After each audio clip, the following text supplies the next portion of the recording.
بسم الله الرحمن الرحيم قل أعوذ برب الناس ملك الناس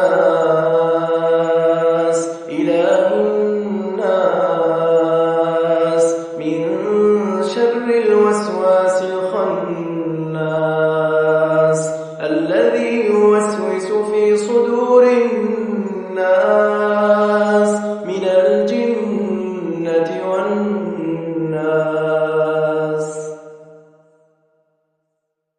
بسم الله الرحمن الرحيم قل يا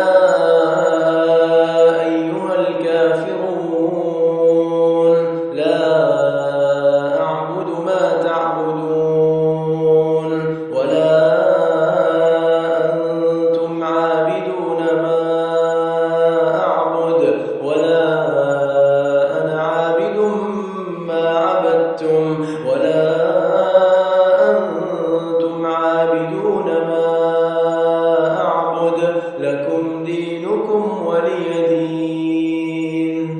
بسم الله الرحمن الرحيم قل أعوذ برب الفلق من شر ما خلق ومن شر غاسق إذا وقب ومن شر النفاثات في العقد ومن شر حاسد إذا حسد. بسم الله الرحمن الرحيم قل هو الله أحد الله الصمد لم يلد ولم